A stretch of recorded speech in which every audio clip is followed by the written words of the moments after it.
Buenas tardes a todos y a todas. Hoy continuamos con el capítulo de capacitancia. Se llama capacitancia y materiales dieléctricos, pero ese tema, el de materiales dieléctricos, en realidad no se ve, no se toma como parte de los temas del curso, entonces no vamos a ver esa parte. Aunque sí vamos a ver lo de capacitancia. Entonces, la capacitancia es una propiedad que tienen un par de conductores. Digamos que yo tengo un par de objetos metálicos conductores que tienen una forma, una figura arbitraria. Pueden ser esferas, pueden ser placas planas o pueden ser cilindros, en fin, hay muchas posibilidades. Y vamos a suponer que uno de ellos tiene una carga eléctrica positiva más Q y el otro va a tener una carga eléctrica negativa menos Q. Entonces, como son conductores, ¿verdad? Estos son dos conductores. Entonces, sabemos que las cargas eléctricas se van a concentrar en la parte externa de los materiales. En el caso del conductor positivo, entonces las cargas positivas se van para afuera, ¿verdad? Y en el caso del conductor negativo, las cargas negativas se van para afuera. Ahora, en esta región del espacio va a aparecer entonces un campo eléctrico. El campo eléctrico estaría entonces saliendo del conductor positivo y viajando hacia el conductor negativo, siguiendo más o menos esta dirección, ¿verdad?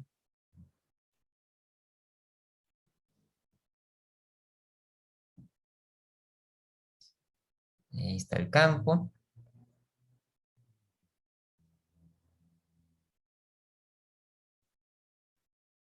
eléctrico B. Y yo me puedo preguntar entonces, ¿cuál es la diferencia de potencial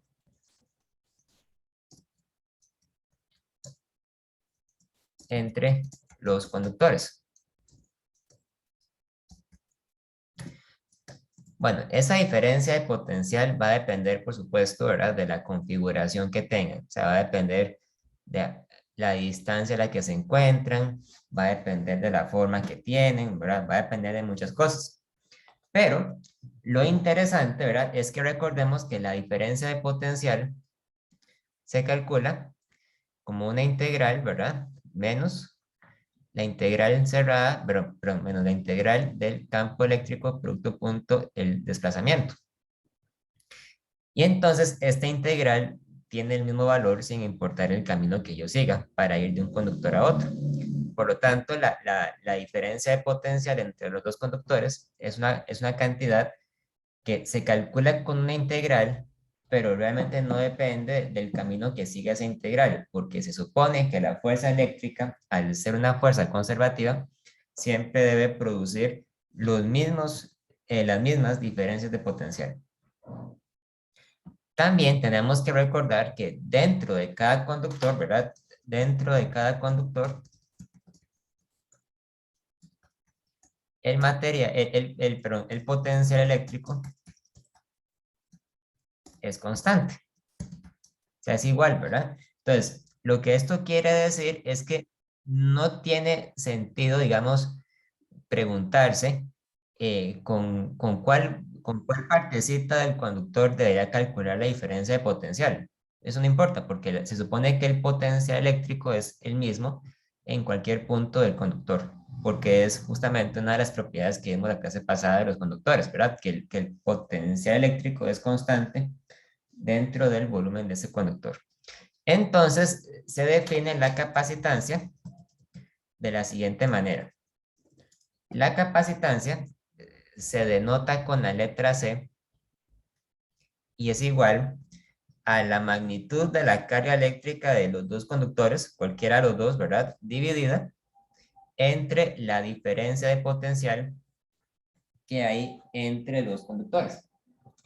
Entonces, de esa manera, tenemos que la capacitancia es una cantidad que se mide con unidades de carga dividido entre potencial eléctrico, ¿verdad?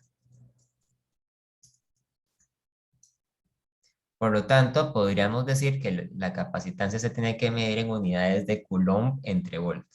Pero bueno, en el sistema internacional de unidades existe una forma de llamar a esta combinación con el nombre de un científico que es el farad o el faradio. Y yo voy a decir farad. Se define el farad con F mayúscula, ¿verdad? Igual a un Coulomb entre volts. El farad se llama así en honor al científico Michael Faraday, que estudió digamos, el electromagnetismo, ¿verdad? Incluso mucho tiempo antes de que existiera el formalismo matemático con el que se conoce hoy, porque Faraday fue un científico que trabajó de una manera muy autodidacta, pero hizo contribuciones muy importantes. Entonces, el farad se define como un coulomb entre volt. A los conductores que se construyen con el propósito de crear una capacitancia se le conoce con el nombre de capacitores o, en algunos casos, como condensadores. Y por lo general desempeñan un papel en la electrónica que consiste en almacenar cantidades de energía eléctrica que después se van a liberar para alguna aplicación donde se requiere una corriente. O sea, un capacitor o un condensador es un aparato que almacena energía y luego la suelta. La capacitancia se calcula dividiendo la carga entre el potencial. Sin embargo, vamos a ver un detalle muy importante de la capacitancia. En realidad, la capacitancia de un par de conductores no debería depender de la carga ni del potencial, sino que debería depender únicamente de las propiedades geométricas de los conductores. Esto que estoy diciendo puede parecer un poco contradictorio con la fórmula que yo escribí arriba, ¿verdad? Si yo les digo a ustedes que la capacitancia se calcula dividiendo la carga entre el potencial, entonces, ¿por qué es que después les digo que la capacitancia no depende ni de la carga ni del potencial? Bueno, por la sencilla razón de que cuando ustedes dividen la carga entre el potencial, la carga eléctrica se cancela. Vamos a ver por qué. Y al final, la fórmula que nos quede para calcular la capacitancia va a depender solamente de las propiedades geométricas. Es decir, va a depender de los tamaños, va a depender de las distancias, va a depender de la separación que hay entre los elementos del capacitor, pero no va a depender de la carga eléctrica ni del potencial. Porque nosotros, en el fondo, podríamos definir la capacitancia como la razón que hay, ¿verdad?, entre la carga almacenada y el potencial eléctrico aplicado a esos conductores. Entonces, más que una cantidad que dependa de la cantidad de carga o de potencial, podríamos identificarla más bien como una propiedad intrínseca, ¿verdad?, de esos conductores. Y para entender cómo se calcula la capacitancia, vamos a hacer algunos ejemplos. En primer lugar, el ejemplo más sencillo que podríamos considerar es el capacitor de placas paralelas. En realidad, la mayoría de los capacitores que existen en la actualidad son de alguna forma, digamos, alguna desviación, podríamos decir, del caso clásico de un capacitor de placas paralelas. Recordemos que cuando nosotros teníamos un par de placas paralelas, digamos placas cuadradas, que no necesariamente tienen que ser cuadradas, ¿verdad? Nosotros hayamos visto en el capítulo de ley de Gauss cómo es que se calcula el campo eléctrico que existe cuando yo tengo dos placas paralelas y tengo una que tiene una carga eléctrica positiva y la otra con una carga eléctrica negativa. Eso lo denotamos con las densidades de carga. Entonces, hay una placa que tiene una densidad más sigma y hay otra placa que tiene una densidad menos sigma. Vamos a suponer que la distancia que hay entre las dos placas paralelas es la distancia. Y también vamos a suponer que las dos placas tienen la misma superficie, la misma área. Van a tener un área A. Entonces, en el espacio que existe entre las dos placas va a aparecer un campo eléctrico que va a viajar de la placa positiva a la placa negativa. Ese campo eléctrico tiene una dirección hacia la derecha, es constante y uniforme y su magnitud era igual a la densidad sigma dividida entre epsilon sub 0. ¿Se acuerdan? Eso lo habíamos visto cuando vimos el capítulo de ley de Gauss. Entonces, para calcular la capacitancia que hay entre las dos placas, lo primero que voy a hacer es calcular la diferencia de potencial entre las dos placas. Pero aquí vamos a hacer una pequeña aclaración. Vamos a calcular la diferencia de potencial, pero realmente vamos a calcular la magnitud de la diferencia de potencial. ¿Por qué hacemos esta aclaración? Porque en algunos casos, cuando nosotros calculamos la diferencia de potencial, puede ser, ¿verdad?, que la diferencia de potencial nos dé un valor negativo dependiendo de cuál de las dos placas tomamos primero. Realmente, para un problema de capacitores, lo conveniente es siempre tomar la diferencia de potencial positiva. Por lo tanto, el valor que me vaya a dar esa diferencia de potencial lo voy a tomar como una cantidad positiva. Entonces, la diferencia de potencial se calcula utilizando la definición. Ven que para este capítulo tenemos que hacer un repaso de toda la materia que hemos visto desde que empezamos con el tema de electromagnetismo. La diferencia de potencial es igual al negativo de la integral del campo eléctrico punto de L. Bueno, el campo eléctrico apunta hacia la derecha, entonces le voy a poner un vector unitario Y. Yo tendría que ir de una placa a la otra, siguiendo alguna trayectoria arbitraria. Yo sé que la diferencia de potencial se va a calcular exactamente igual sin importar exactamente cuál sea la trayectoria que yo tome. Basta nada más con que la trayectoria empiece en una de las placas y termine en la otra.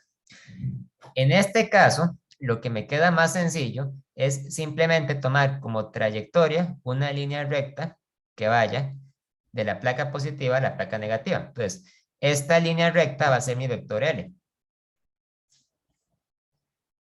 Entonces, me queda que la diferencia de potencial es menos la integral de la magnitud del campo eléctrico de L.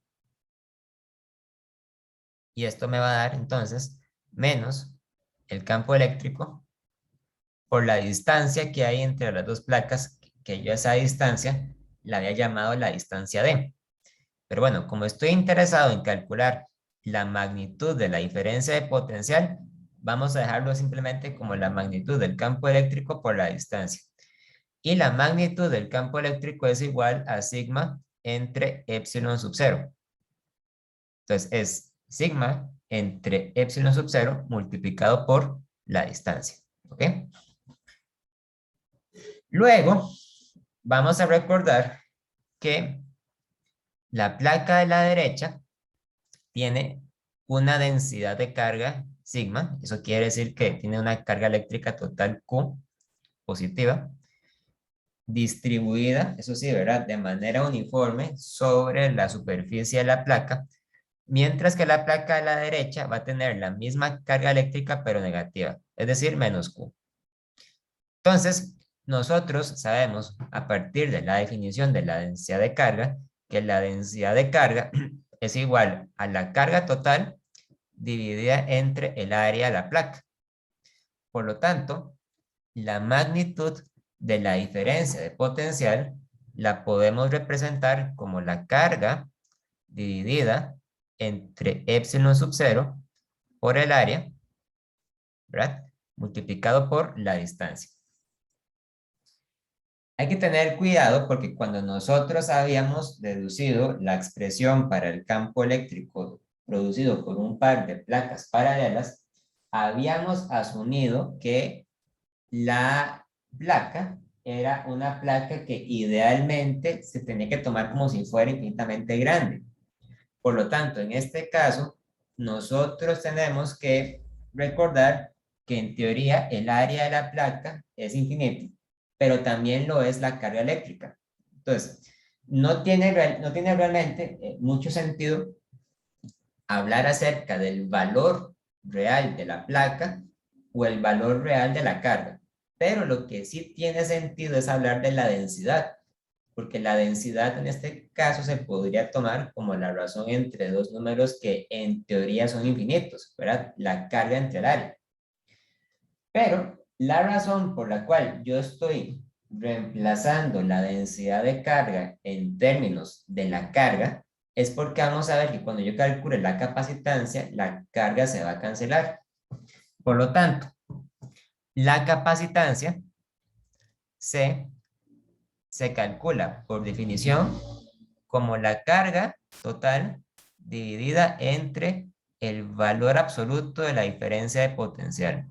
Es decir, es la carga dividido entre esto de acá, dividida entre la carga por D, dividido entre epsilon por A. Entonces, se cancelan las cargas, ¿verdad? Y me queda que la capacitancia se calcula como epsilon sub 0 por D dividido, perdón, epsilon sub 0 por A, dividido entre D. Y esta es entonces la fórmula para calcular la capacitancia de un capacitor de placas paralelas. Ahora, recordemos lo que yo estaba diciéndoles al inicio de la clase. La capacitancia es una propiedad de los conductores que no depende de la carga y no depende del potencial.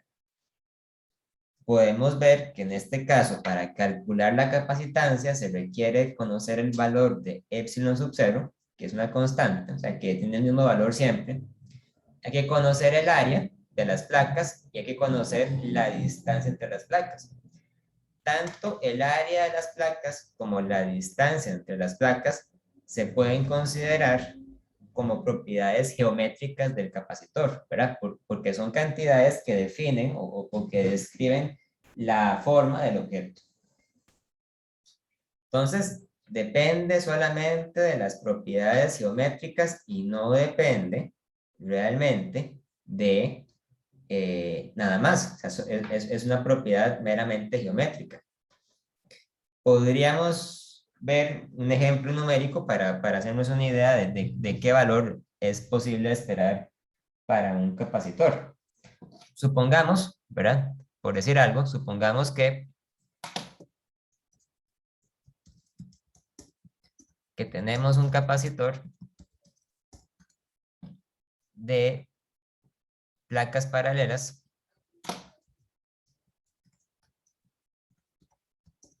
con un área de 1 centímetro cuadrado y una distancia entre placas de, pongamos, pongamos de 100 micrómetros. calcule el valor de la capacitancia.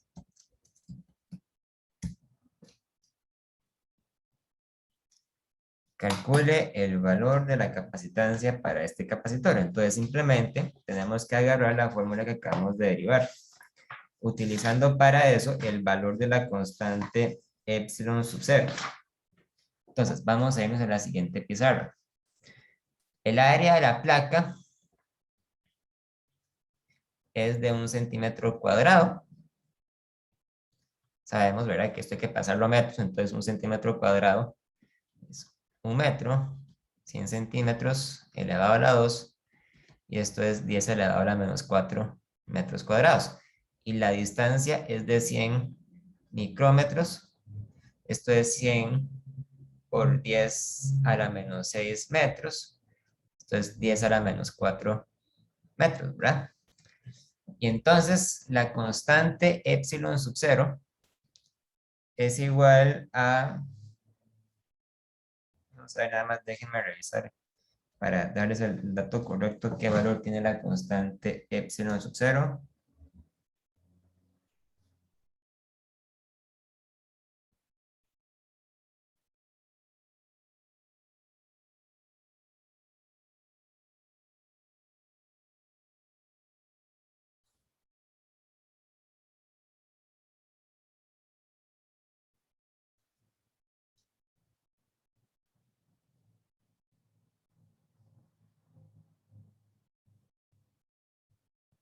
La constante epsilon sub 0 es igual a 8,85 por 10 a la menos 12 farads entre metro.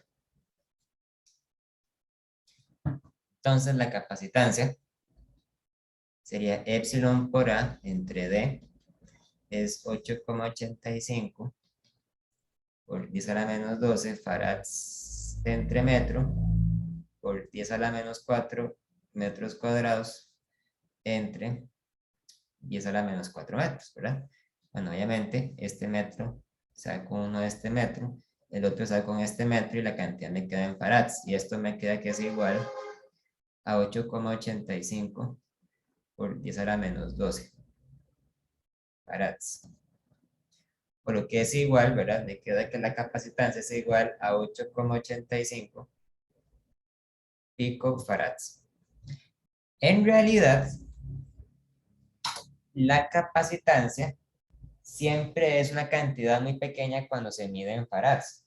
Lo normal va a ser encontrarnos con problemas donde la capacitancia sea del orden de picofarads, de nanofarads y en el caso más exagerado de microfarads. Pero es prácticamente imposible encontrarse con un capacitor que tenga una capacitancia del orden de 1 farad, porque para que tenga esa capacitancia tendría que tener o bien un área demasiado grande, pero muy grande, ¿verdad? O tendría que tener una distancia de separación extremadamente pequeña. Usualmente, entonces, para las aplicaciones normales de electrónica, los capacitores se construyen con placas que no sean obviamente demasiado grandes y por lo tanto tendrán una capacitancia que siempre va a ir por el orden de los picofarads, microfarads o nanofarads. ¿Ok? Vamos a ver, hasta aquí alguna duda, alguna pregunta.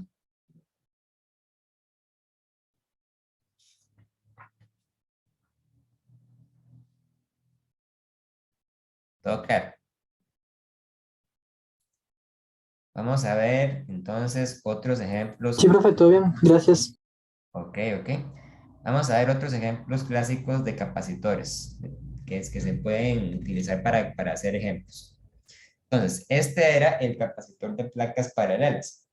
Ahora, existe otra configuración llamada el capacitor cilíndrico.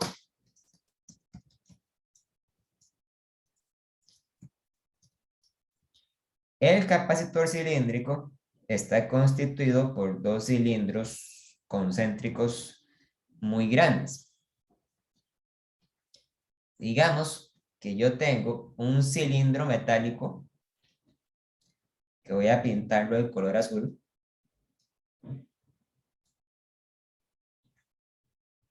Vamos a imaginarnos que este cilindro es muy, muy grande, muy largo. Y en el interior de este cilindro hay otro cilindro, más delgadito, que vamos a dibujarlo de color rojo. Pero son cilindros concéntricos, ¿verdad? Concéntrico quiere decir que el centro de ambos cilindros se encuentra en el mismo lugar. Pero como tienen anchos diferentes, entonces es posible dibujar un cilindro dentro de otro. Entonces, por decir algo, el cilindro rojo le voy a poner un radio A. Al cilindro azul le voy a poner un radio B.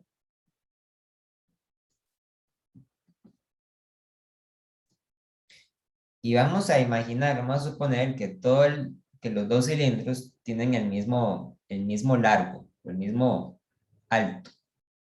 Entonces, esta distancia, que corresponde a la altura del cilindro o de los cilindros, la voy a llamar la distancia L, L minúscula. Idealmente, L minúscula es una cantidad muy grande, muy larga. Ahora, voy a suponer que ambos cilindros son metálicos, es decir, son materiales conductores y que están cargados eléctricamente. Por conveniencia, aunque en realidad es completamente arbitrario, voy a suponer que el cilindro que está dentro tiene una carga eléctrica positiva, más Q, mientras que todo el cilindro azul que está rodeando el cilindro rojo va a tener una carga eléctrica negativa menos Q. De esa forma, sabemos que va a aparecer entonces un campo eléctrico que va a viajar radialmente hacia afuera del cilindro rojo al cilindro azul. Entonces, este va a ser el nuevo campo eléctrico, ¿verdad? Es un campo eléctrico que sale radialmente hacia afuera. Ese campo eléctrico, a diferencia del campo eléctrico que se produce en un capacitor de placas paralelas, va a ser un campo que va a ser función de la distancia. O sea, que va a tener un valor diferente dependiendo del lugar donde lo esté midiendo. A diferencia del capacitor de placas paralelas que es constante, o sea, que tiene el mismo valor sin importar en qué lugar lo mida.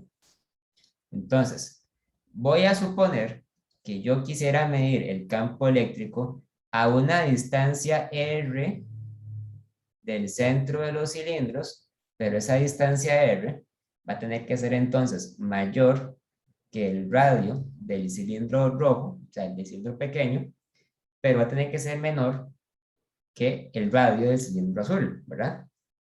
Entonces, vamos a calcular el valor de los campos eléctricos para cualquiera de esas distancias. O sea, para cualquier distancia R que se encuentra entre el radio rojo y el radio azul. ¿Okay? Hay que recordar, ¿verdad? Que hay que tener mucho cuidado para distinguir, para diferenciar bien aquellas cantidades que son constantes de aquellas cantidades que no lo son. El radio A y el radio B son constantes, pero la coordenada R no es una constante. La coordenada R mide qué tan lejos estoy con respecto al eje del cilindro para poder medir el campo eléctrico. La semana que vimos el capítulo de ley de Gauss, vimos entonces la demostración de que el campo eléctrico producido por una distribución cilíndrica de carga afuera del cilindro es de la forma lambda entre 2pi epsilon sub 0 r, donde lambda es la densidad de carga lineal, o sea, es la carga total dividida entre el largo del cilindro. Por lo tanto, para la región que se encuentra entre los dos cilindros concéntricos, tengo que el campo eléctrico es una función que decae con la distancia, ¿ya? A diferencia del campo eléctrico, una partícula puntual, que es un campo que decae con el inverso del cuadrado de la distancia. Como yo sé que la densidad de carga lambda es Q entre L, entonces yo podría representar este campo eléctrico como Q entre 2pi epsilon L R. L es el largo del cilindro y R es la distancia a donde estoy midiendo el campo eléctrico. Se supone que si los cilindros son muy largos, entonces tanto la carga eléctrica como el largo L deberían ser muy grandes. ¿Ok? Entonces, a veces no tiene mucho sentido físico asignarle un valor a la carga o al largo del cilindro. Lo que sí tiene sentido es hablar de la densidad de carga, o sea, es hablar de cuánta carga eléctrica hay acumulada por unidad de distancia. Pero bueno, para este problema, yo voy a reemplazar la densidad de carga por la carga y la distancia, porque lo que yo quiero es cancelar esa carga eléctrica a la hora de calcular el potencial. Vamos a hacer lo siguiente, vamos a calcular primero el potencial eléctrico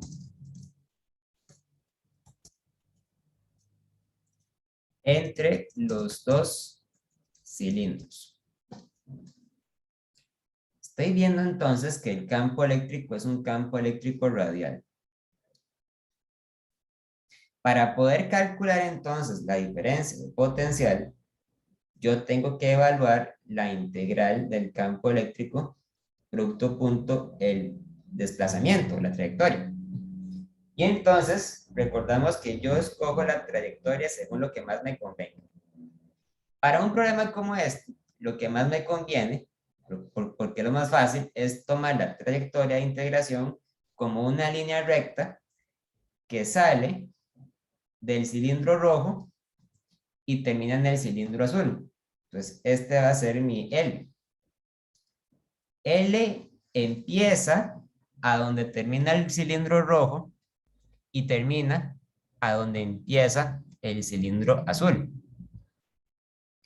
Si yo tomo esta trayectoria se convierte entonces en una línea recta que apunta en dirección radial.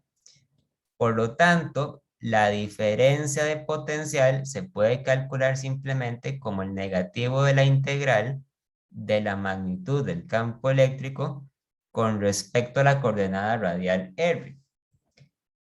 Desde el punto en el que R es igual a A hasta el punto en el que R es igual a B. Porque en esos puntos son pues donde empieza y donde termina la trayectoria de integración. Entonces, esta diferencia de potencial es la integral del campo, ¿verdad? Y el campo es carga entre 2pi epsilon LR de R, desde que R es igual a A hasta que R es igual a B, negativo. La carga, el 2pi, el epsilon y la L son constantes. La única cantidad que no es constante es R. Entonces, para poder evaluar esta integral, voy a utilizar la identidad que dice que la integral de 1 entre x de x, ¿verdad? Es logaritmo natural de x. Entonces, esto es igual a menos q entre 2pi epsilon L, que son las constantes, por el logaritmo natural de R, desde que R es igual a A hasta que R es igual a B. Y eso es igual a menos carga entre 2pi epsilon L, logaritmo natural de B entre A. Que ahí lo que estoy usando es la propiedad de logaritmo que dice que el logaritmo de B menos logaritmo de A es logaritmo de B entre A, ¿verdad? Como B es mayor que A, entonces para que esto sea positivo, voy a quitarle el signo negativo. Me queda que el valor absoluto de la diferencia de potencial es la carga eléctrica dividido entre 2pi epsilon logaritmo de B entre A. Nada más quiero que ustedes vean un detalle muy importante. Esta diferencia de potencial eléctrico no depende de la coordenada R. No debería depender de la coordenada, porque lo que estoy calculando es el valor absoluto de la diferencia de potencial que hay entre dos objetos con posiciones definidas, ¿verdad? Yo sé dónde está el cilindro rojo, yo sé a dónde está el cilindro azul y yo conozco el radio de cada uno. Por lo tanto, esas son las cantidades que deberían hacer falta para poder calcular la diferencia de potencial entre los dos cilindros. La diferencia de potencial entre los dos cilindros no debe depender de ninguna coordenada R, simplemente porque la coordenada R lo que hace es medir distancias, pero las distancias entre los dos cilindros ya están definidas. Por lo tanto, esta diferencia de potencial no debe depender de R, ¿ok? Puede depender de A, puede depender de B, pero no debe depender de R. Y ahora que ya tengo la diferencia de potencial, puedo calcular la capacitancia. La capacitancia es la carga dividida entre el valor absoluto de la diferencia de potencial. Es igual a la carga dividida entre la carga entre 2pi epsilon logaritmo de b entre a. Las cargas eléctricas se cancelan. Tengo que tener mucho cuidado. Esto es igual a 2pi por epsilon sub 0. Ah, bueno, y me olvidé, perdón, me comí la L. La L debería ir acá. Debería ir acá. Debería ir acá. Entre el logaritmo de b entre a. Nuevamente, podemos darnos cuenta de que la fórmula a la que llegamos para poder calcular la diferencia de, bueno, para poder calcular la capacitancia, realmente, ¿verdad? Depende solamente de las propiedades geométricas de los cilindros. Depende de los radios, depende del largo del cilindro, pero muy fundamentalmente sabemos que esta capacitancia no depende de las cargas eléctricas, ni tampoco depende de la diferencia de potencial que pueda tener circunstancialmente. Depende solamente de los radios y de los largos, que son las propiedades geométricas de este arreglo de cilindros, ¿verdad? Por lo tanto, podemos ver que la capacitancia en este problema es una propiedad intrínseca de los cilindros. Ahí nosotros podemos calcular esa capacitancia si tenemos los radios y tenemos los largos. En algunos casos, a lo que nos interesa calcular no es tanto la capacitancia, sino como la capacitancia por unidad de largo. Entonces, sabiendo que la capacitancia del arreglo de cilindros es igual a 2pi por epsilon L entre el logaritmo de b entre a, yo puedo hablar acerca del concepto de capacitancia por unidad de longitud. Simplemente, la capacitancia por unidad de longitud se calcula dividiendo la capacitancia absoluta entre el largo, ¿verdad? Eso es igual a 2pi epsilon entre el logaritmo de b entre a. La gracia de calcular esto es que en algunos casos, ¿verdad? Puede suceder que el cilindro sea tan largo que si es muy largo, entonces en teoría debería de tener una capacitancia infinita, ¿verdad? Porque si él es grande, C también es grande. Entonces, lo que calculamos realmente con esto es cuánta capacitancia hay por unidad de largo de cilindro. Esta cantidad, obviamente, podemos ver que se calcula, se mide en farad entre metro, ¿verdad? Porque se calcula como la razón entre una capacitancia y un largo. ¿Ok? Vamos a ver, hasta esta parte. ¿Hay alguna duda, alguna pregunta?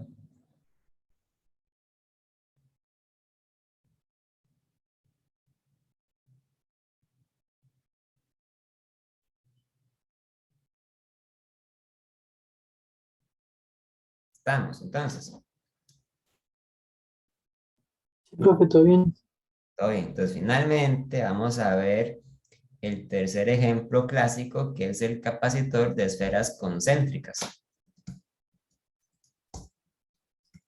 De esferas conductoras concéntricas. Se parece mucho al ejemplo de los cilindros, pero bueno, obviamente con una simetría esférica.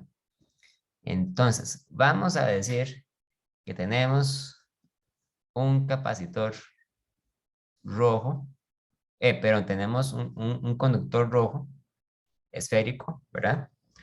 Y concéntrico a él existe un conductor de color azul esférico y que tiene el centro en el mismo lugar. El conductor rojo tiene un radio A, el conductor azul va a tener un radio B. Y voy a suponer que el conductor rojo va a ser el conductor que va a estar cargado positivamente. Va a tener, por lo tanto, una carga más Q. Mientras que el conductor azul va a estar cargado negativamente y va a tener, por lo tanto, una carga eléctrica menos Q.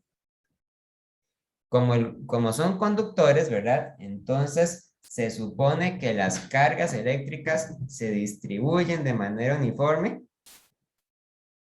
sobre, sobre el volumen de los metales, ¿verdad? Y entonces el campo eléctrico que se produce debido a ellos tiene que apuntar hacia todas las direcciones radiales. Entonces, entre los conductores va a aparecer un campo eléctrico radial que va a viajar del conductor positivo al conductor negativo. Este campo eléctrico, perdón, no es constante porque es un campo eléctrico que va a depender de la distancia. ¿De cuál distancia? Va a depender de la distancia a la que yo lo mida con respecto al centro de los conductores. Entonces, a esa distancia la voy a llamar la distancia R. La distancia R va a ser cualquier distancia arbitraria que va a ser mayor que el radio del cilindro rojo, o sea, perdón, de la esfera roja, la esfera interior, pero menor que el radio de la esfera exterior, o sea, menor que B. Entre ambas regiones, nosotros podemos usar la ley de Gauss para demostrar que el campo eléctrico va a ser de la forma de K, bueno, va a ser de la forma, pongámoslo, o sea, va a ser K por Q entre R a la 2, ¿verdad? Pero esto es lo mismo que decir Q entre 4pi epsilon sub 0 R a la 2. O sea que es un campo eléctrico que va a decaer con el inverso del cuadrado de la distancia. Entonces, primero nos preguntamos, ¿cuál va a ser cuál va a ser, mejor dicho, la diferencia de potencial entre las esferas conductoras? Entonces, esa diferencia de potencial se calcula con la integral, ¿verdad? La diferencia de potencial delta V es igual al negativo de la integral del producto punto del campo eléctrico de L. La trayectoria que voy a tomar para este caso, obviamente, va a ser la trayectoria que más me convenga, va a ser la trayectoria que sale en línea recta de la esfera roja y va en línea recta, ¿verdad? Radialmente, a la esfera azul. Este va a ser entonces mi vector L. Por lo tanto, yo podría decir que esto simplemente es el negativo de la integral de la magnitud del campo eléctrico de R, tomado desde el punto en el que R es igual a A hasta el punto en el que R es igual a B. ¿Ok? Entonces aquí el campo eléctrico es menos Q entre 4pi epsilon sub 0 R a la 2 de R. desde el punto en que R es igual a A hasta el punto en el que R es igual a B. Voy a tomar para esto esta identidad de integral que dice que la integral de dx entre x a la 2 es igual a menos 1 entre x, ¿verdad?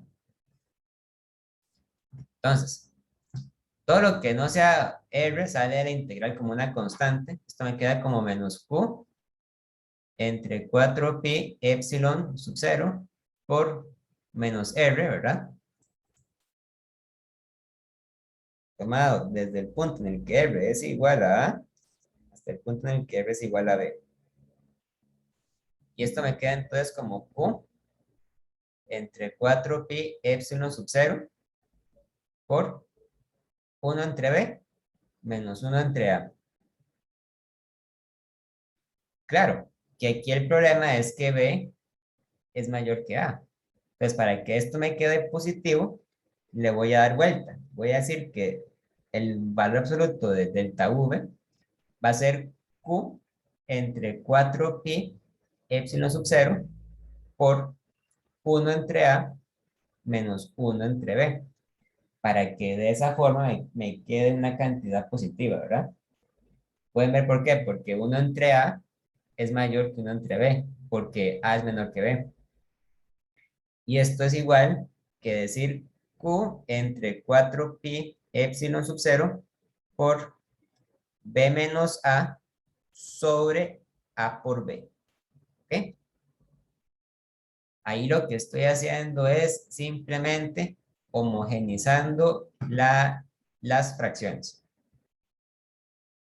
Entonces, de esta manera nos encontramos con la fórmula para calcular la diferencia de potencial entre las esferas y yo puedo utilizar eso para calcular ahora sí la capacitancia. La capacitancia del capacitor de placas esféricas se calcula por definición como Q, perdón, se calcula por definición como C igual a Q entre delta V. Entonces, es Q dividido entre esto de acá, o sea, dividido entre Q, entre 4pi epsilon sub 0 por B menos A entre A por B. Y esto, yo puedo ver que cancelo las Q's, ¿verdad? Me queda que es igual a 4pi epsilon sub 0 por A por B dividido entre B menos A. Entonces, esta es la fórmula para calcular la capacitancia de un capacitor de esferas concéntricas. Como pueden ver, esta fórmula depende solamente de dos parámetros geométricos.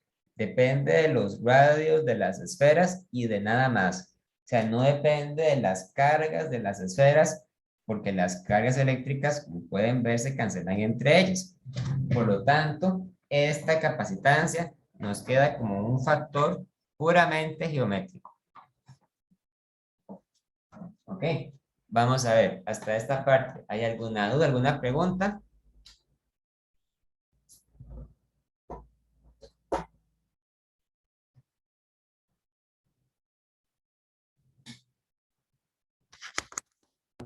No, profe, no sé si de hecho ahorita me surgió una, creo que no entendí muy bien. Lo del cambio del vector L por ahora el de R. L, digamos, L es cualquier parámetro que yo utilice para hacer el caminito de la integral, ¿verdad? L puede ser X, puede ser Y, si es un problema con coordenadas cartesianas.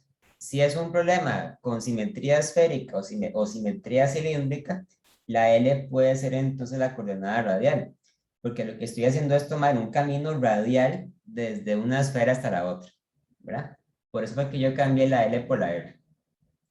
Pero en otros problemas, la L podría ser una X, podría ser el eje X, podría ser el eje Y, Ok, muchas gracias. ¿ok?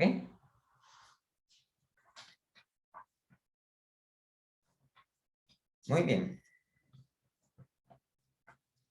Entonces, hasta aquí todo bien con el tema de calcular capacitancias para una geometría dada.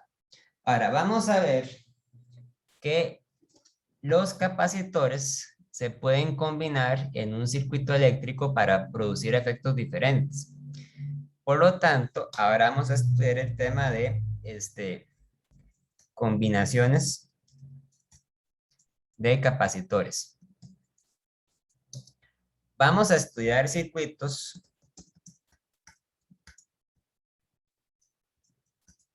que tengan capacitores y fuentes de potencial eléctrico. Es importante contar por lo menos con una fuente de potencial eléctrico porque eso nos va a ayudar a que los capacitores ganen carga eléctrica. Ahora, una fuente de potencial eléctrico puede ser simplemente una batería o puede ser, por ejemplo, un tomacorriente o podría ser un generador eléctrico, ¿verdad? Y si es un generador eléctrico, entonces un generador que funcione con energía eólica, con energía solar, no importa, ¿verdad? Lo que importa es que sea una máquina que pueda producir una diferencia de potencial. Entonces, vale la pena hablar un poco acerca de esto. En general, cuando nosotros tenemos una batería, la batería consiste en una cajita que tiene dos terminales o dos extremos. Si esta batería se etiqueta como una batería que produce una diferencia de potencial delta V, entonces las terminales van a ser siempre una terminal, una terminal positiva y una terminal negativa. Siempre una batería va a tener que tener dos terminales, una positiva y una negativa. ¿Por qué? Porque la gracia de esto es que cuando ustedes conectan un capacitor a esta batería, ¿verdad?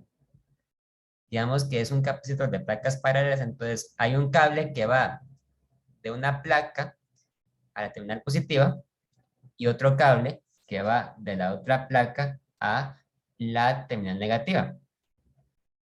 Y entonces, la placa que haya quedado conectada a la terminal positiva va a ser la placa que va a ganar cargas positivas.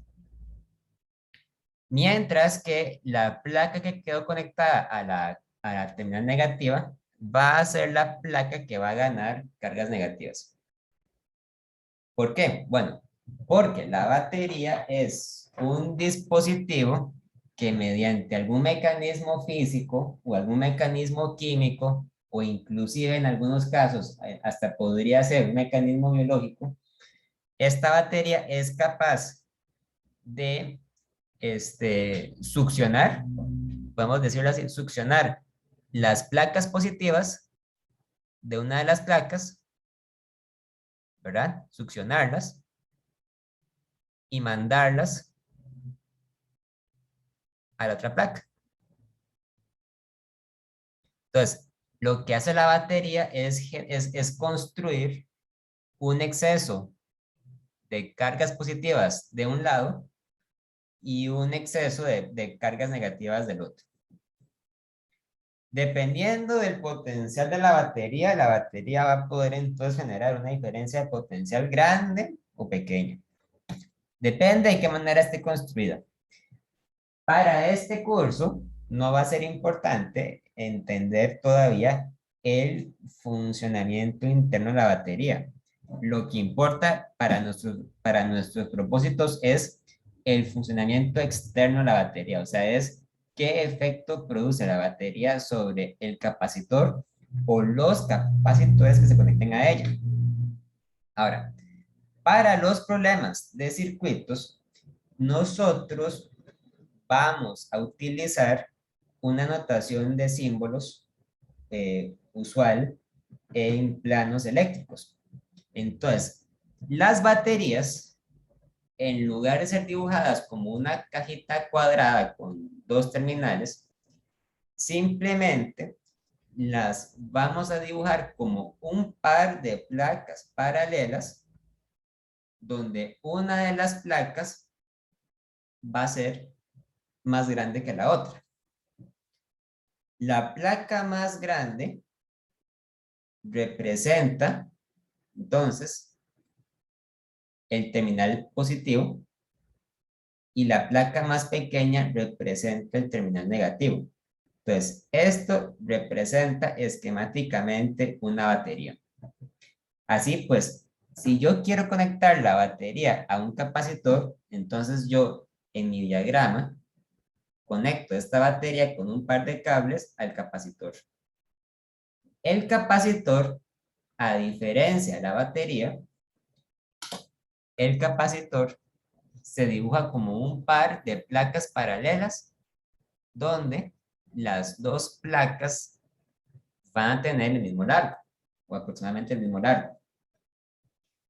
Esta notación para dibujar el capacitor no depende realmente de la geometría del capacitor. O sea, yo podría tener, por decir algo, un capacitor cilíndrico o podría tener un capacitor esférico y de cualquier manera yo representaría el capacitor en este diagrama como un par de placas paralelas. Punto.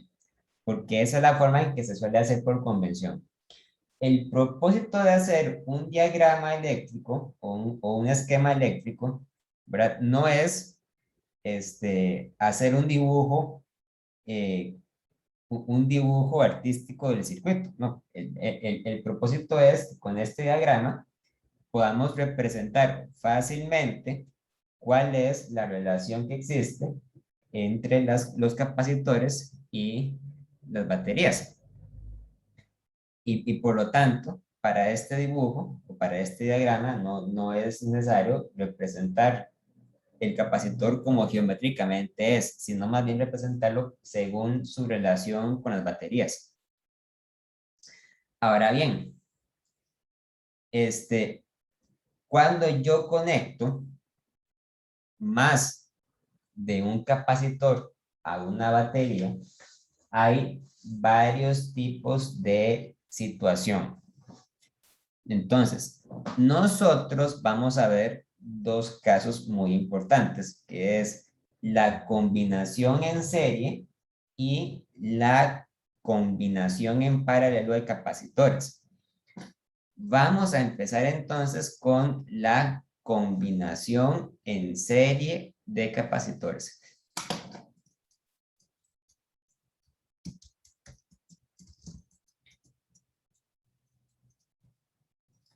Ok.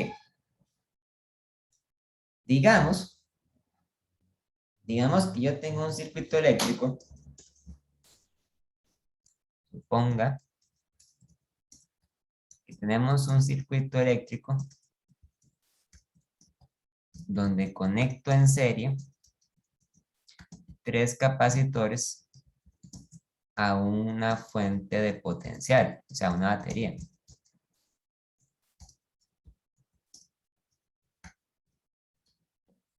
Entonces, la forma en que yo voy a dibujar esto va a ser de la siguiente manera. Yo voy a tener mi batería, va a tener una placa más larga que la otra. Esta batería va a generar entonces una diferencia de potencial delta V. Y para conectar los capacitores en serie, voy a dibujar entonces un cable y voy a conectar primero con el capacitor número 1, al que voy a llamar el capacitor C1. Luego, pongo otro cable y conecto con el capacitor C2. Y luego pongo otro cable y conecto con el capacitor C3. Y finalmente pongo otro cable y conecto con el terminal negativo de la batería. Vamos a ver después que realmente no importa cuál va primero, cuál va después y cuál va de último. O sea, simplemente conectarlos en serie implica que va a tener que va a tener que ir uno tras del otro. Entonces, si yo tengo tres capacitores en serie, yo podría hacerme algunas preguntas con respecto a la forma en que la carga eléctrica y la forma en que el potencial eléctrico se distribuye sobre estos capacitores. ¿Por qué? Bueno, porque la batería va a mandar un poquito de carga eléctrica a cada capacitor. Entonces, vamos a utilizar la siguiente notación. Vamos a suponer que el capacitor C1 va a recibir una carga eléctrica Q1. Vamos a suponer que el capacitor C2 va a recibir una carga eléctrica Q2. Y vamos a suponer que el capacitor C3 va a recibir una carga eléctrica Q3.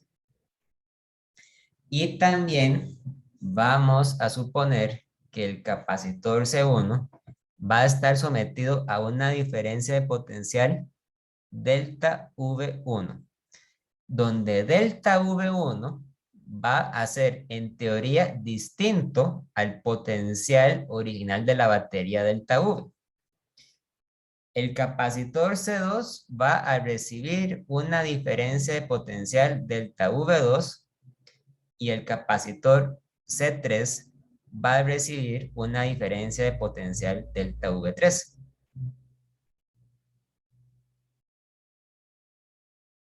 Muy bien. Entonces, físicamente, ¿qué está pasando acá?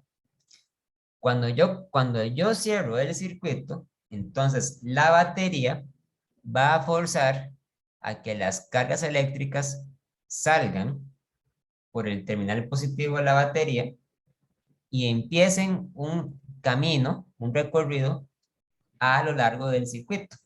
Entonces, esas cargas eléctricas eventualmente van a llegar y se van a acumular en la placa izquierda del capacitor C1. Es muy importante que nosotros entendamos algo. Las cargas eléctricas no pueden simplemente saltar de una placa a la otra, porque se supone que entre las dos placas hay un vacío o hay un aire o hay algún material aislante que impide que una carga eléctrica salte o brinque de una carga a la otra. Sin embargo, cuando la placa izquierda del capacitor C1 adquiere carga positiva, entonces la placa derecha automáticamente se carga negativamente por inducción eléctrica. Es decir, las placas positivas que podían estar en la placa derecha se van a repeler debido a la llegada de las placas positivas a la placa de la izquierda. Pero esas cargas positivas no desaparecen, sino que simplemente van a migrar al capacitor C2. Entonces, esas placas se van a acumular del lado izquierdo del capacitor C2 y nuevamente la placa derecha del capacitor C2 se va a cargar por inducción con carga negativa y esas cargas positivas que habían ahí van a migrar a la placa izquierda del capacitor C3.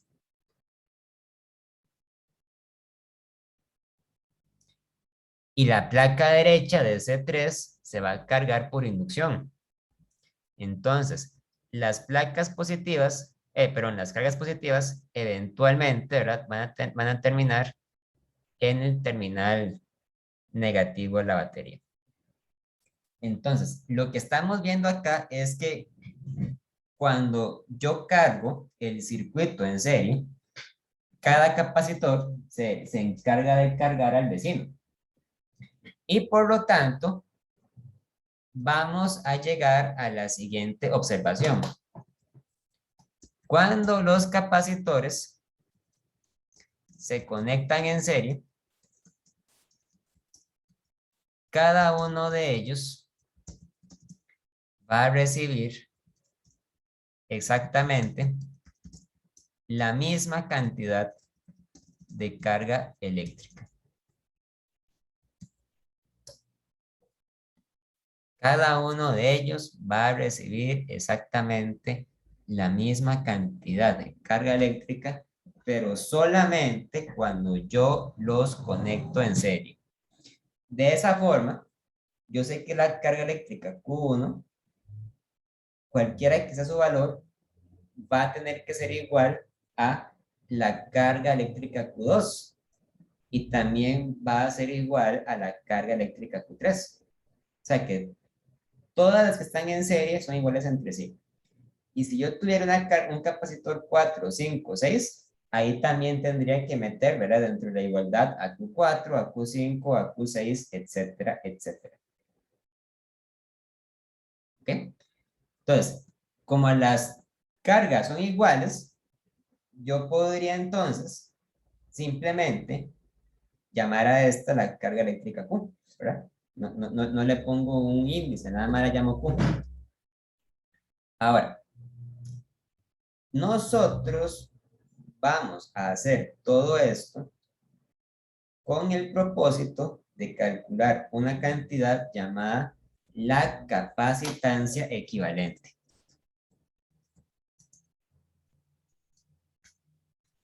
La capacitancia equivalente es un concepto muy importante en electrónica, en ingeniería eléctrica.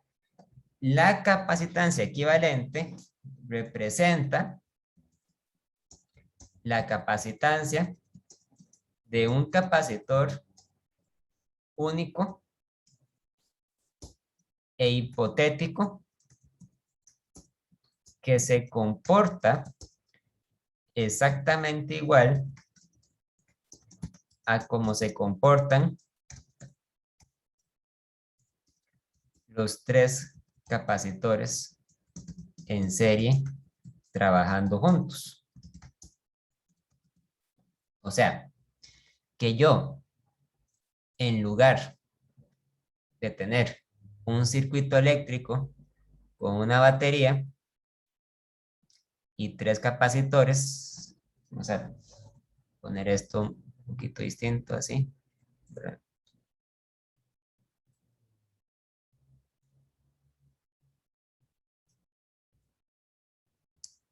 Tengo a C1, tengo a C2 y tengo a C3. Yo voy a simplificar este circuito como si tuviera solamente la batería y un único capacitor equivalente.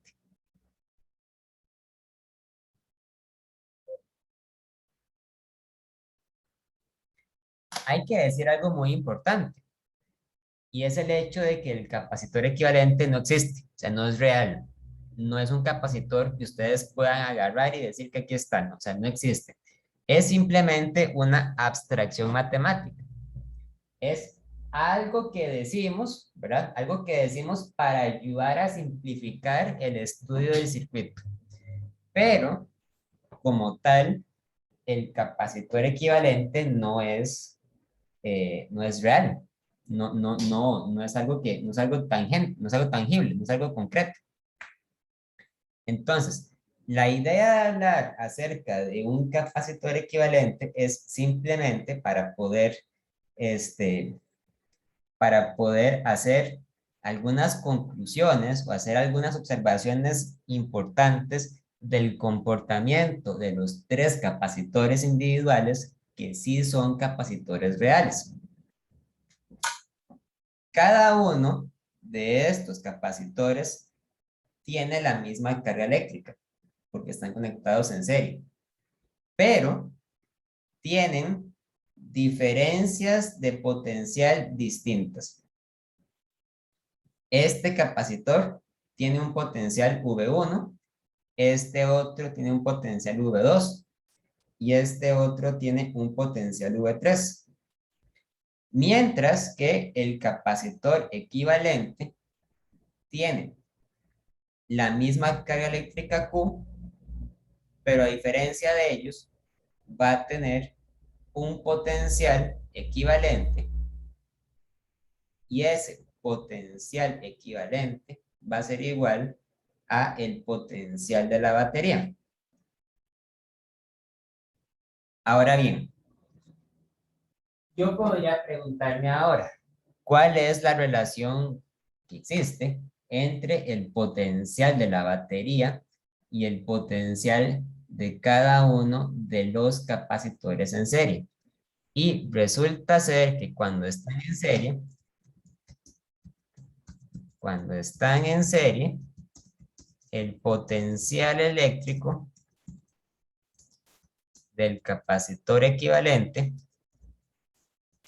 es igual a la suma de cada uno de los potenciales de los capacitores individuales. Es decir, yo tengo que el potencial equivalente es igual al potencial 1 más el potencial 2 más el potencial 3. Y si hubieran más potenciales, entonces habría que tomarlos en cuenta, ¿verdad? El potencial 4, el 5, el 6, etc. Esto se debe a que el potencial eléctrico se distribuye sobre cada uno de los capacitores que se conectan a la batería, cuando hay más de uno, ¿verdad? Y entonces, vamos a ver que si yo agarro esta ecuación, yo agarro la ecuación del potencial equivalente, cada uno de estos potenciales obedece por sí solo la definición de capacitancia.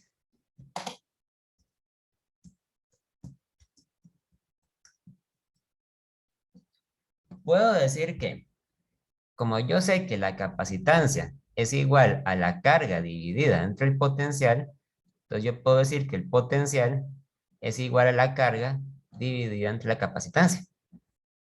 Por lo tanto, el potencial equivalente es igual a la carga del capacitor equivalente dividida entre la capacitancia equivalente. El potencial 1 es igual a la carga del capacitor Q1 entre C1. El potencial V2 es igual a la carga del capacitor 2 entre C2. Y el potencial 3 va a ser igual a la carga del capacitor 3 entre C3. Pero sabemos que como están conectados en serie, ¿verdad? Los tres potenciales, Q1, Q2 y Q3, van a ser todos iguales entre sí. Así que yo sé que Q1 es igual a Q2, es igual a Q3, es igual a Q. Y entonces, si yo dejo todo en términos de Q entre C1, Q entre C2, Q entre C3, entonces yo puedo observar que se cancelan las Qs, pero no las Es, ¿verdad? Y esto quiere decir entonces que 1 entre C equivalente es igual a 1 entre C1 más 1 entre C2 más 1 entre C3. Esta fórmula de acá es muy importante porque con esta fórmula se calcula la capacitancia equivalente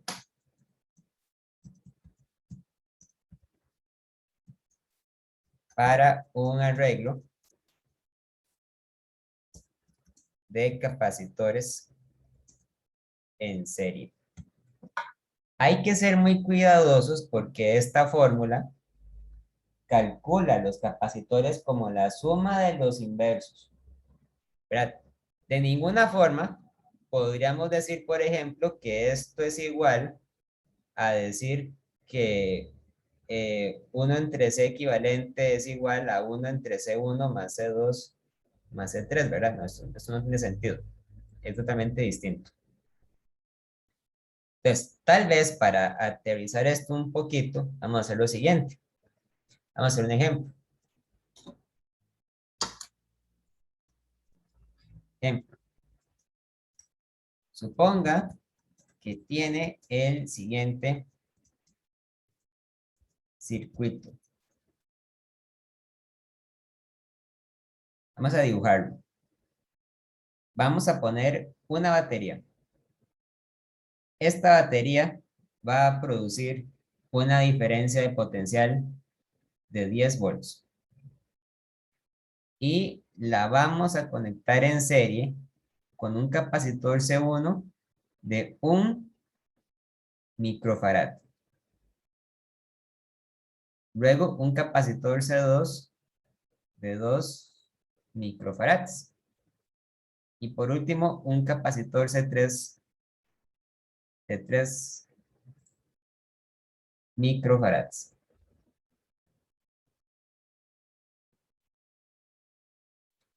Para este problema haremos lo siguiente. Primero, calcule mejor dicho, la capacitancia equivalente.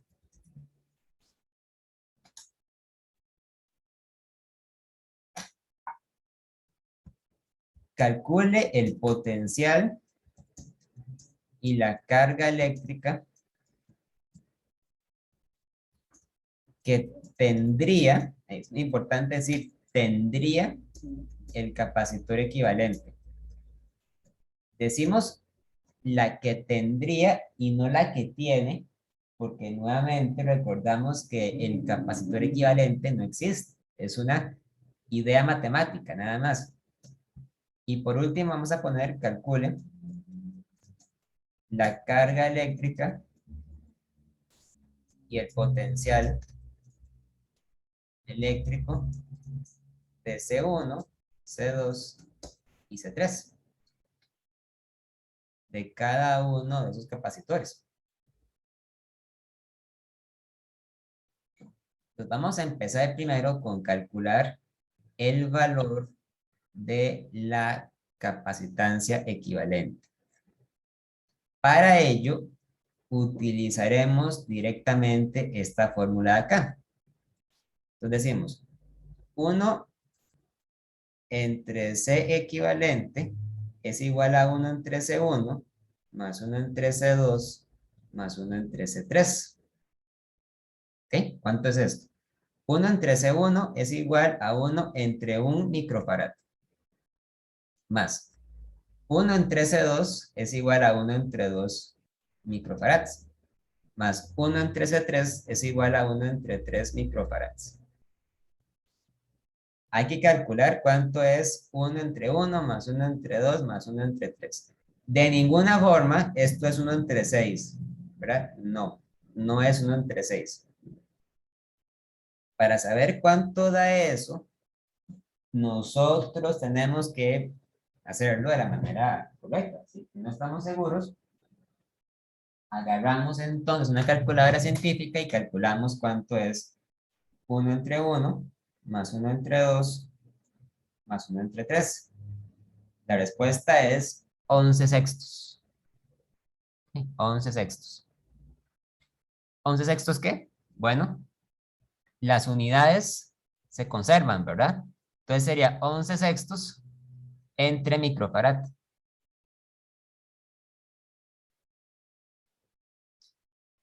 La capacitancia equivalente no es 11 sextos. Simplemente lo que esto quiere decir es que 1 entre C equivalente es igual a 11 sextos entre microfarads. Entonces, para poder calcular verdaderamente cuál es el valor de la capacitancia equivalente, yo tengo que agarrar esta ecuación y elevarla a la -1. O sea, tengo que darle vuelta. De manera tal que C equivalente es igual a 6 onceavos de microfarad, por lo que es aproximadamente igual a 0,545 microfarads.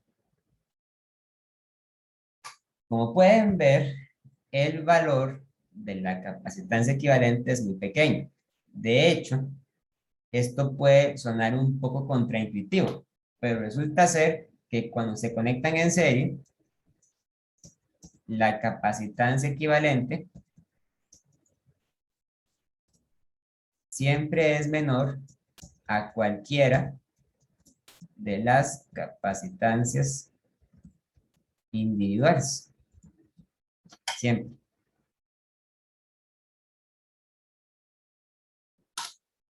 Se puede demostrar que siempre es menor que cualquiera de las capacitantes individuales. Entonces, una vez que nosotros hemos calculado el valor de la capacitancia equivalente, podemos hacer un circuito eléctrico de cómo luciría hipotéticamente esa capacitancia. Entonces, yo tengo mi batería de 10 volts y esa batería se conectaría hipotéticamente, ¿verdad? Con el capacitor equivalente.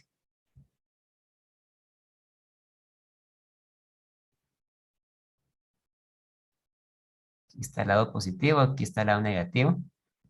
Y C equivalente es igual a 0,545 microfarads. La siguiente parte del problema era averiguar cuál es el valor de la carga y el potencial de este capacitor equivalente. Entonces, el potencial de este capacitor es simplemente el potencial de la batería. Por lo tanto, el potencial equivalente es igual a 10 volts. ¿Cómo se calcula la carga equivalente? Muy fácil. Simplemente aplicamos la definición de capacitancia.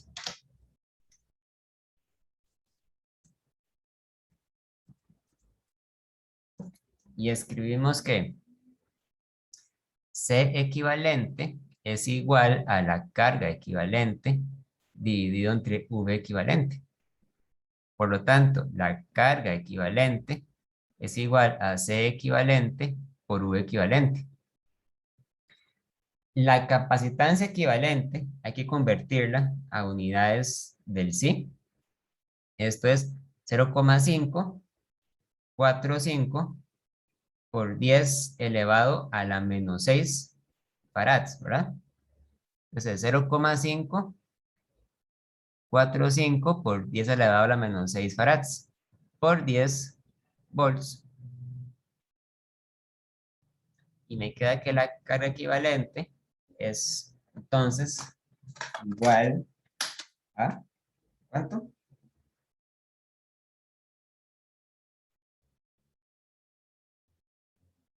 Queda que es igual a 5,45 por 10 a la menos 6 coulombs. Y eso podemos decir que también es igual a 5,45 microcoulombs. Microcoulombs, ¿ok? Por último, pero no menos importante, vamos a devolvernos al circuito original que teníamos con los tres capacitores. Tengo a C1, tengo a C2, tengo a C3 y tengo a la batería.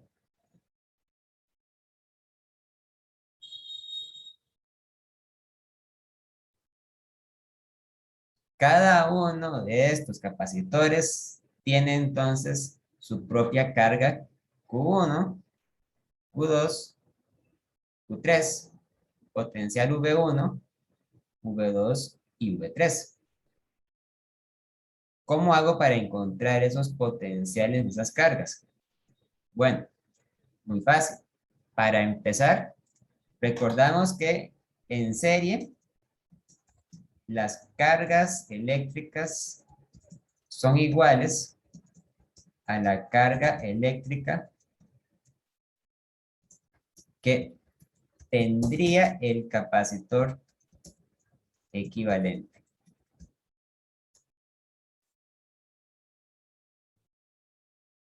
De esa forma, la carga Q1 es igual a Q2, es igual a Q3, es igual a Q equivalente. Son iguales todos, entonces a 5.45 microcoulombs. Por último, para calcular los potenciales eléctricos, usamos la definición de capacitancia. O sea, por ejemplo, si yo quisiera calcular el potencial V1, yo tendría que recordar que C1 es igual a Q1 entre V1 y que por lo tanto V1 es igual a Q1 entre C1. Yo sé que Q1 es igual a 5.45 por 10 a la menos 6 coulombs. Y C1 era 1 microfarad. O sea, es 1 por 10 a la menos 6 farads, ¿verdad? Entonces, cuando yo divido coulomb entre farad, me queda volts.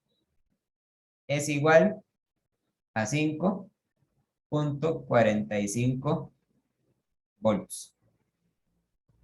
Ese sería el valor del potencial V1.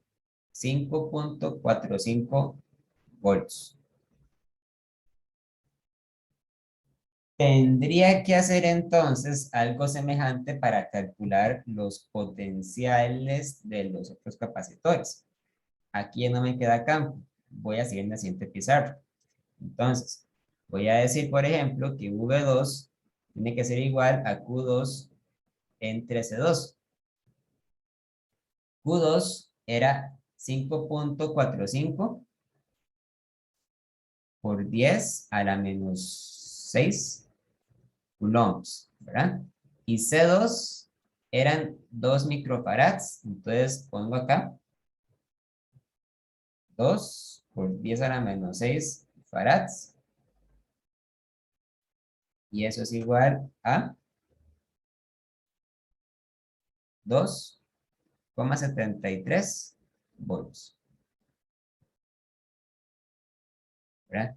Coulomb entre farad es volts. De la misma forma, calculo V3. V3 es Q3 entre C3. Q3 es también igual a 5.45 microcoulombs. 5.45 por 10 a la menos 6 coulombs entre C3, pero ahora C3 es 3 microfarads. O sea, 3 por 10 a la menos 6 farads. Y eso es igual a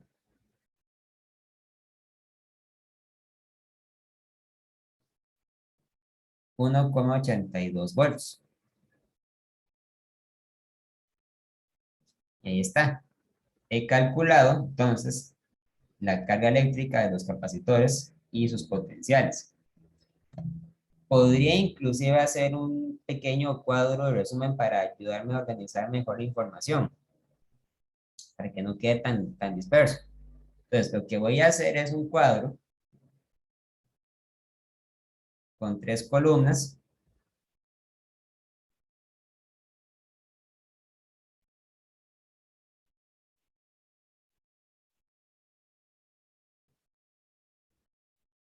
Tres filas.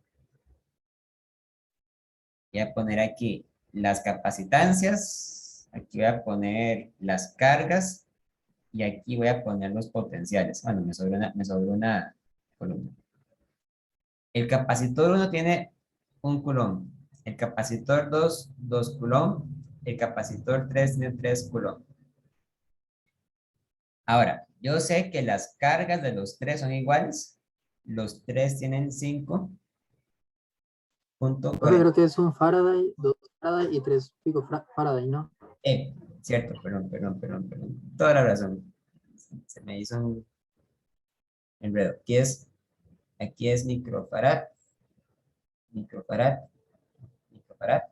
y aquí es 5.45 microcoulombs y 5.45 microcoulombs. Ahora, los potenciales sí son diferentes, ¿verdad? El potencial V1 es de 5.45 volts,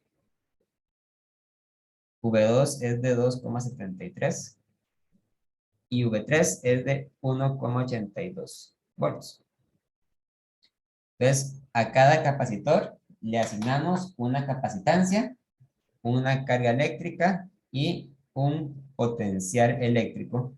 Y las tres cantidades deberían estar unívocamente definidas para cada capacitor. O sea, si yo conozco cada una de las capacitancias y si conozco también las cargas, si conozco también, perdón, el potencial de la batería, entonces yo podría conocer también las cargas y los potenciales para cada uno de los capacitores.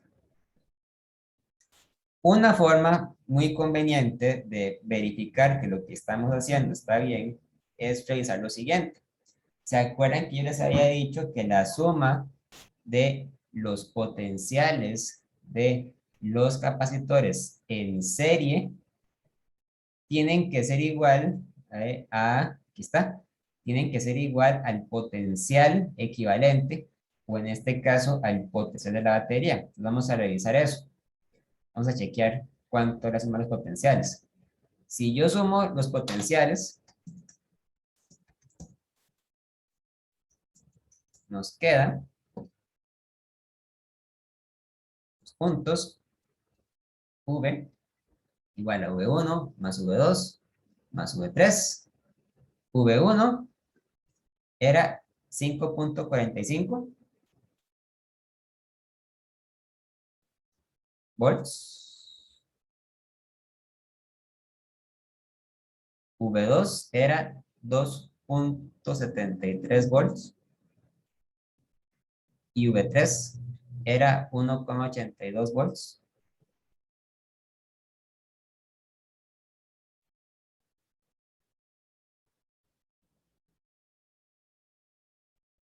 Resulta ser que la suma de esas cosas, ¿verdad?, es igual a 10. A 10 volts. Y 10 volts era justamente el potencial de la batería. O sea, que los 10 volts que originalmente aportaba la batería se distribuyeron, ¿verdad?, entre los tres capacitores. No quiere decir que cada uno de ellos recibió el mismo potencial, porque ciertamente el capacitor 1 fue el que recibió más, ¿verdad? Podríamos decir, a grandes rasgos, que entre menor sea la capacitancia del capacitor, una mayor porción de potencial va a llegar a él. ¿Okay? Porque eso quiere decir que la capacitancia, como es la carga entre potencial, es entonces inversamente proporcional al potencial. Entre menor sea la capacitancia, mayor va a ser el potencial que recibe y viceversa, ¿verdad? Este chequeo, si no se cumpliera, significaría que hay algo que está mal. Si se cumple, no es garantía de que está bien, pero por lo menos nos queda la confianza de que es una condición que se debe cumplir para que esté bien, ¿verdad? ¿Ok? Hasta esta parte, ¿hay alguna duda, alguna pregunta?